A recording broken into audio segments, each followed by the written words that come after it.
Dobrý, jsem tady na to stříhání.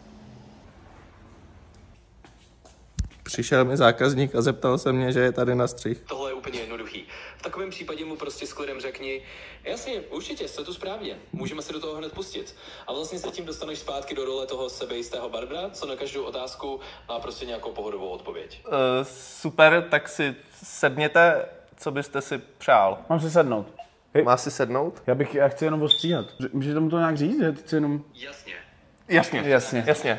Tak já si sednu. Samozřejmě Konverzace přirozeně a já ti vždycky takhle v pozadí něco pošlu, co by se dalo říct. přirozeně, jakou šířku a délku. Jste tady novej? Jsem tady novej. Jasně.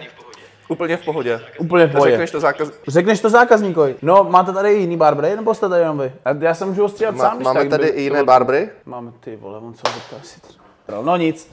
Tak jo, hele, tak já jdu teda vedle. Hodně štěstí ve vašem budoucím konání. Nevím, jak tohle moc vyjde, ale je to dobrý zatím. Je to dobrý.